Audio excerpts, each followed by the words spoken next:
বুদ্ধিজীবী গৌরগোপাল দাস বলছে, যখন মানুষ সফলতার দিকে যায় ওই মানুষটারই দেখলে সাইতে মানুষ থাকে, তারা বহুত মানে আলোচনা বিলোচনা করে, কিন্তু আপনি সেদিকে লক্ষ্য দিবেন না।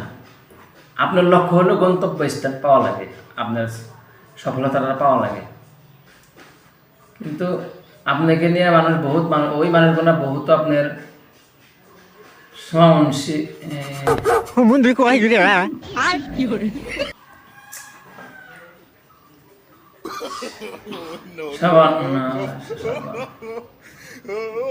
কথাটা